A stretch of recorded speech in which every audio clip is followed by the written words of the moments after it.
ಸಖತ್ ಡ್ಯಾನ್ಸ್ ಮಾಡಿದ್ದಾರೆ, ರೇಷ್ಮಾ ಸಖತ್ ಡ್ಯಾನ್ಸ್ ಮಾಡಿದ್ದಾರೆ. ಆ್ಯಂಡ್ ಇದೇನು 12th ಚೂ ಚೂ ಚೂ 15th ಬಿಡ್ತೀನಿ. ಸೊ ನೋಡಿ ಬೈಕಳಿ ಚೆನ್ನಾಗಿರೋದು ಪ್ರೇಮ್ ಚೆನ್ನಾಗಿ ಮಾಡೋದಂತ ಹೇಗೆ ಬೆನ್ ತಟ್ಟಿ ಇನ್ನು ಮುಂದಕ್ಕೆ ಹೋಗಕ್ಕೆ ಅನುಕೂಲ ಆಗುತ್ತೆ. Thank you so much. Thank you so much. 24th I am sure ಈ ಸಾಂಗು ಎಲ್ಲ ಮಕ್ಕಳಿಗೂ ಇಷ್ಟ ಆಗುತ್ತೆ. ಆ್ಯಂಡ್ ಎಸ್ಪೆಷಲಿ ನಾನು ಸ್ಟ್ರೆಸ್ ಮಾಡಿ ಹೇಳ್ತಾ ಇದ್ದೀನಿ, ಎಲ್ಲ ಮಕ್ಕಳಿಗೂ ಇಷ್ಟ ಆಗುತ್ತೆ. Thank you so much. ಜಯ ಆಂಜನೇಯ. ನಿಮ್ಮ ಡೈರೆಕ್ಷನ್ ಸಿನಿಮಾಗಳಲ್ಲಿ ಈ ಸಿನಿಮಾದಲ್ಲಿ ಯಾರಿಗಾರು ನೀವು ವಾಯ್ಸ್ ಕೊಟ್ಟಿರೋ? ಈ ಎಲ್ಲ ಒಂದ್ ಕಡೆ ನೋಡೋಣ, ಯಾವ್ದು ಜಾಗ ಸಿಕ್ತಾಗ ಯಾರಾದ್ರೂ ಸೈಕಲ್ ಹೊಡೆದಾಗ ಮಾಡ್ಬಿಡ್ತೀನಿ, ಬಿಟ್ರೆ ಹಂಗೆಲ್ಲ ಮಾಡಲ್ಲ ಗುರು. ಅಯ್ಯೋ ಇಲ್ಲ, ಸಾಂಗ್ಸ್ ಆಡಿದ್ದೀನಲ್ಲ, ಆಲ್ಮೋಸ್ಟ್ ಸಾಂಗ್ಸ್ ಆಡಿದ್ದೀನಿ. ಆ್ಯಂಡ್ ನೋಡೋಣ, ಸಿನಿಮಾದಲ್ಲಿ ಡಬ್ ಮಾಡ್ಬೇಕಾದ್ರೆ ಇರ್ತೀವಲ್ಲ, ಅವಾಗ ಏನೋ ಒಂಚೂರು ಹುಡುಕ್ಸ್ಕೊತೀನಿ ಮಧ್ಯ. ನಮ್ಮ ಇಂಜಿನಿಯರ್ ಆನಂದ್ ಹೇಳ್ಬೇಕು, ಆ ವಾಯ್ಸ್ ಚೆನ್ನಾಗಿದೆ ಅಣ್ಣ ಮುಂದಕ್ಕೆ ಮಾಡು ಅಂತ, ಇಲ್ಲಾಂದ್ರೆ ಡಿಲೀಟ್ ಅಂತ ನನ್ನ ಮಗ ಅವನು. 24ಕ್ಕೆ ಬರುತ್ತೆ ಸಾಂಗ್ ಒಂದು, ಅದು ಇಂಪಾರ್ಟೆಂಟ್. ಅದಾದ್ಮೇಲೆ ಸೆಂಟಿಮೆಂಟ್. ಈ ವಿತೌಟ್ ಎಮೋಷನ್ಸ್ ಏನು ಮಾಡೋಕ್ಕಾಗಲ್ಲ. Sentiment without emotions. ನಾನು ಒಂದು ಹೇಳ್ಬೇಕು ಅಂತಂದ್ರೆ, ಇವತ್ತಿನವರೆಗೂ ಇಷ್ಟು ಸಿನಿಮಾಲಿ ಧ್ರುವ ಅವ್ರನ್ನ ನೀವು ನೋಡೋಕ್ಕೆ ಚಾನ್ಸೇ ಇಲ್ಲ. ಅಷ್ಟು ಎಲ್ಲೋ ಒಂದ್ ಕಡೆ ನನ್ನ ಅಣ್ಣ ಅಂತಾಗ್ಲಿ, ತಮ್ಮ ಅಂತಾಗ್ಲಿ, ನನ್ನ ಮಗ ಅಂತಾಗ್ಲಿ, ಆ ಥರ ತುಂಬ ಪ್ರೀತಿ ಮಾಡ್ಬಿಡ್ತೀರಾ ಧ್ರುವ ಅವ್ರನ್ನ. ಅಂದ್ರೆ ಅಷ್ಟು ಇನ್ಸೈಡ್ ಹೋಗುತ್ತೆ ಪಾತ್ರ ಅದು. ಸೊ ಆ ಥರದ್ದೊಂದು ಪಾತ್ರ. ಆ ಪಾತ್ರ ಅಂದಮೇಲೆ ನಿಮ್ಗೆ ಗೊತ್ತೇ ಇದೆ, ಎಮೋಷನ್ಸ್ ಇಲ್ಲದೆ ಚಾನ್ಸೇ ಇಲ್ಲ. ಚೆನ್ನಾಗಿ ಒಳ್ಳೆ ಥರ ಅಳಿಸ್ತಾರೆ, ಗ್ಯಾರಂಟಿ ಸರ್, ನೋ ಪ್ರಾಬ್ಲಮ್.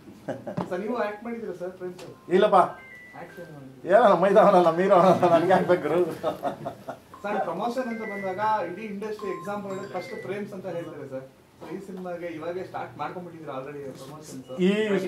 ಇವತ್ತಿನಿಂದ ಶುರು ಮಾಡಿದ್ದೀವಿ. ಎಲ್ಲ ನಿಮ್ಮ ಆಶೀರ್ವಾದಗಳು, ನಿಮ್ಮ ಸಪೋರ್ಟು, ದಯವಿಟ್ಟು ಎಲ್ಲ ಸಪೋರ್ಟ್ ಮಾಡಿ, ಎಂಕರೇಜ್ ಮಾಡಿ. ಬೇರೆ ಲ್ಯಾಂಗ್ವೇಜ್ಗಳು ನಾನೇನು ಕೇಳ್ತೀನಿ, ಬೇರೆ ಲ್ಯಾಂಗ್ವೇಜ್ಗಳಿಗೆ ಎಲ್ಲರಿಗೂ ತುಂಬ ಚೆನ್ನಾಗಿ ಮಾಡ್ತಾ ಇದ್ದೀರಾ, ಮಾಡಿ, ಬೇಡ ಅಂತ ಹೇಳಲ್ಲ. ಯಾಕೆಂದರೆ ನಮ್ಮ ಸಿನಿಮಾಗಳಲ್ಲಿ ರಿಲೀಸ್ ಆಗ್ತವೆ. ಸೊ ಬೇರೆ ಲ್ಯಾಂಗ್ವೇಜ್ ಎಷ್ಟು ಚೆನ್ನಾಗಿ ಮಾಡ್ತೀರಾ ಅಂದರೆ ನಮ್ಮ ಲ್ಯಾಂಗ್ವೇಜ್ಗಳು ಅಷ್ಟು ಚೆನ್ನಾಗಿ ಮಾಡಿ ಅಂತ ಒಂದು ರಿಕ್ವೆಸ್ಟು ಕೈ ಮುಗಿದು ಕೇಳ್ಕೊತೀನಿ, ಅಷ್ಟೇ, ಇನ್ನೇನಿಲ್ಲ. ಓಕೆ, ಇವತ್ತಿಂದ ಶುರು ಬ್ರದರ್, ಇವತ್ತಿಂದ ಶುರು. ಒಂದೇ ಸರಿ ಆಗುತ್ತಾ? So start step by step ಹೋಗ್ತಾ ಇದ್ವಿ. ಓಕೆ, ಇವತ್ತಿಂದ ಸ್ಟಾರ್ಟ್ ಮಾಡಿದ್ದೀವಿ, ಇವತ್ತಿಂದ ಶುರು ಆಗುತ್ತೆ. ಆಯ್ತಾ? ಫಸ್ಟ್ ಬೆಂಗಳೂರಿಂದ ಸ್ಟಾರ್ಟ್ ಆಗಿದೆ. ಹೌದು, ಇವತ್ತು ಬೆಂಗಳೂರು ಸ್ಟಾರ್ಟ್ ಆಗಿದೆ. ಸೊ ಇಲ್ಲಿಂದ ಶುರು ಮಾಡೋಣ. ಅವಾಗಲೇ ನಮ್ಮ ಮನು ಹೇಳ್ತಿದ್ರು, ಶುರು ಆಯ್ತು, ಒಂದು ಟೈಮಲ್ಲಿ ಒಂದು ಇದು ಮಾಡಿದ್ರೆ ಅದು ಮಾಡೋದು ಒಂದು 50 ಪ್ರೆಸ್ ಮೀಟ್ ಮಾಡ್ತೀವಿ ಅಂತ. ಈಗ ಪ್ರಚಾರ ಅಲ್ವಾ, ಜನಕ್ಕೆ ರೀಚ್ ಆಗ್ಬೇಕಲ್ವಾ. ನಾವೇನು ಶ್ರಮ ಬಿದ್ದಿದ್ದೀವಿ, ನಾವೇನು ಕಷ್ಟಪಟ್ಟು ಕೆಲಸ ಮಾಡಿದ್ದೀವಿ. ಹಗಲು ರಾತ್ರಿ ನಮ್ಮ ಧ್ರುವರಾಗಲಿ, ಪ್ರೊಡಕ್ಷನ್ ಆಗಲಿ, ಹೀರೋಯಿನ್ ಆಗಲಿ, ಎಲ್ಲರೂ ಕಷ್ಟಪಟ್ಟು ಎಷ್ಟು ಶ್ರಮ ಬಿದ್ದು ಕೆಲಸ ಮಾಡಿದ್ವಿ, ಅದನ್ನು ನಾವು ನಿಮ್ಗೆ ತೋರಿಸ್ಬೇಕಲ್ಲ. ಸೊ ಅದಕ್ಕೋಸ್ಕರ ನಾವು ಏನು ಮಾಡಬೇಕು, ರೀಚ್ ಮಾಡಬೇಕು. ಸೊ ಅದಕ್ಕೆ ನೀವೆಲ್ಲ ನಮಗೆ ಸಪೋರ್ಟ್ ಮಾಡಿದ್ರೆ ಅದು ಖಂಡಿತವಾಗಿ ರೀಚ್ ಆಗುತ್ತೆ. ಸೊ ಅಷ್ಟೇ, ಇನ್ನೇನಿಲ್ಲ.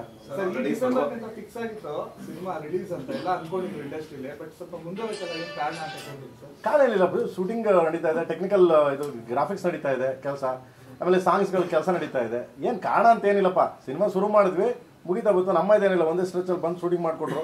ಮಧ್ಯ ಬೇರೆ ಸ್ವಲ್ಪ ನಮ್ಮ ಕೆಲಸಗಳಿದ್ದು, ಆ ಕೆಲಸಗಳಿಂದ ಇದಾಯಿತು. ಸೊ ದೆನ್ ಅದಾದ್ಮೇಲೆ ಬಂದು ಶೂಟಿಂಗ್ ಮಾಡಿಕೊಡೋ.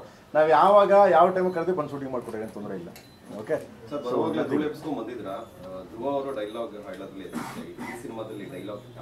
ಇರ್ತವೆ ಕಮರ್ಷಿಯಲ್. ನಿಮಗೆ ತುಂಬ ಡೈಲಾಗ್ ಇಲ್ಲದೆ ಇರ್ಬೋದು, ಬಟ್ ಜನಕ್ಕೆ ರಂಜಿಸಕ್ಕಾಗಲಿ. ಆಮೇಲೆ ಕಮರ್ಷಿಯಲ್ ಇವಾಗ ನೋಡಿದ್ರಿ, ಏನ್ ಗುರು ಬರುವಾಗಲೇ ಧೂಳೆ ಬುಸ್ಕೊಳ್ತಾ ಇದೆಯಾ ಅಂತಾನೆ, ಇನ್ಮೇಲೆ ನಾವು ಹಂಗೆ ಅಂತಾರೆ.